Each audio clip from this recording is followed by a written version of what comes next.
Sedimentary rock develops through a long process that starts with weathering and ends with lithification. Weathering breaks down rocks on Earth's surface through mechanical, chemical, and biological forces. In mechanical weathering, heat, cold, ice, wind-blown sand, and falls slowly crack and wear down rocks. In chemical weathering, rock dissolves in rainwater, which is slightly acid. So your main idea for 26.3 is sedimentary rocks form from consolidated rock particles or crystallization from a solution. Your essential questions are: how do sedimentary rocks form? Where do sedimentary rocks form? Can sedimentary rocks be used to interpret Earth's history? And how are sedimentary rocks classified? So first of all, let's talk about clasts. Rock is a consolidated mixture of minerals. What does that mean? That means some of these minerals could be in bits and pieces of other rocks. Such small rock and mineral fragments are called clasts. Rocks inside Earth are protected from the surface conditions. So rocks on Earth's surface are exposed to water, wind, and other forces. So let's talk about clasts as far as transportation and deposition. Mechanical weathering processes break down rocks into even smaller clasts. When clasts are transported to new locations, they often become rounded before being deposited.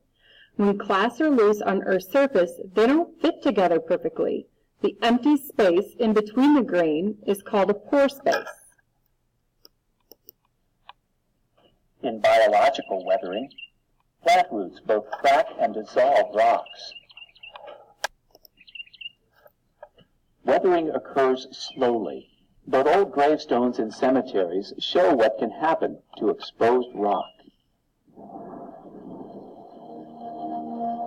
Over time, even huge mountains weather bit by bit into sand, dust, clay, and minerals dissolved in water and disappear.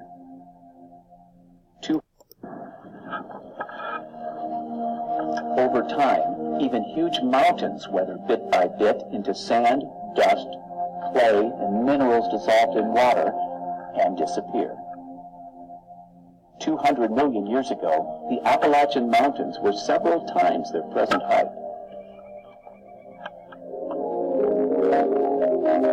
Where do the mountains go? They get carried away through erosion. Wind, and especially water, moves each bit of mountain rock downhill. Eventually, eroded rock fills up nearby valleys or gets carried away in a river out to sea. We call the moved material sediments. Wherever they settle, sediments accumulate in layers. In oceans, sediment layers may grow higher than our tallest mountains. Upper sediment layers press down on lower ones.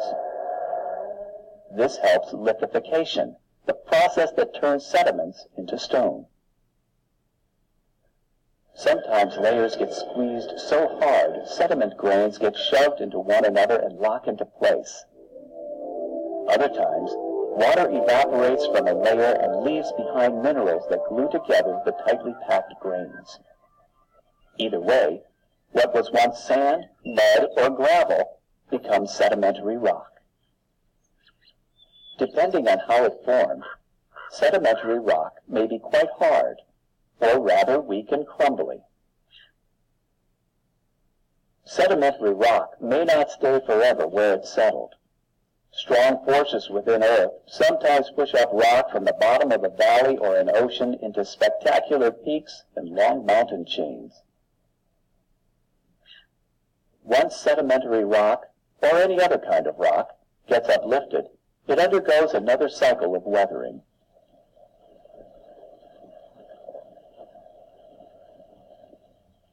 Those same strong forces that push rock up may instead push rock down. If the rock gets pushed deep enough, it melts. Some future So continuing back to clasts, compaction and cementation. When buried by more sediment deposited above them, clasts can be smashed together with great force. The process by which clasts stick together due to the weight of overlying material is called compaction. And as you can see in the picture, sediment layers above, kind of loose, and then compaction happens as you get closer to the bottom. Make sure you are labeling and coloring this exactly how you see it. Water moving between clasts carries dissolved minerals, as we talked about in the last section, and these minerals can act as cement. Minerals precipitate slowly out of a water solution and crystallize in the spaces between clasts in a process called cementation. Most of the time, both compaction and cementation work together to make sedimentary rock. And for this picture, I want you to see the gray areas. I want you to either color those with gray or black so that we can see sediment is made up of different types of rock. Here we have yellow and like a peachy red color, and there's no cementation. And then with the next slide, you should see the same thing, same colors, but this time with cementation. So detrital sedimentary rock is another type of sedimentary rock. Detritus is another name given to clasts. Sedimentary rocks that are made mostly of clasts are called detrital. In order of decreasing size, clasts are known as gravel, sand, silt, and then clay, with clay being the smallest. Geologists classify detrital sedimentary rocks based on its class size. The size of the class can be used to infer how the class was transported.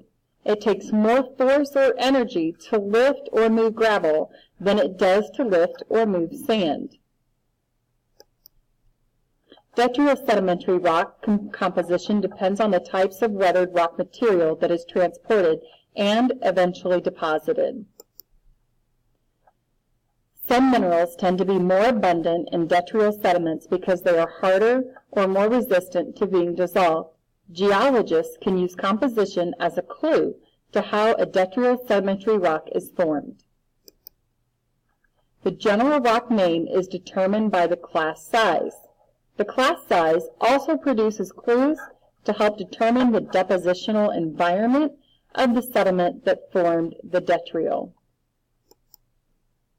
Now, chemical sedimentary rocks is a completely different ballgame. These rocks form from water that contain dissolved solids. So again, it's tying it together to section 1.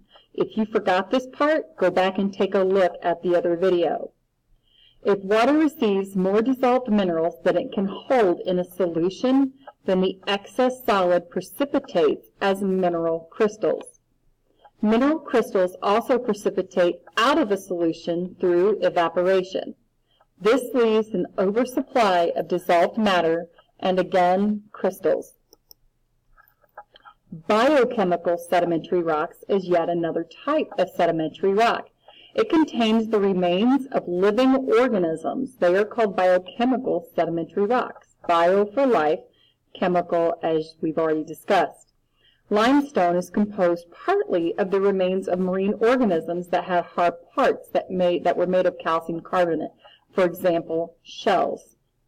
Coal is also a biochemical sedimentary rock composed almost entirely of the carbon that remains after plant material is compressed underground.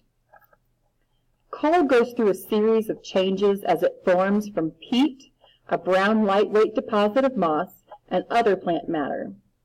Each stage of compaction drives out more impurities and leaves behind a more concentrated form of carbon.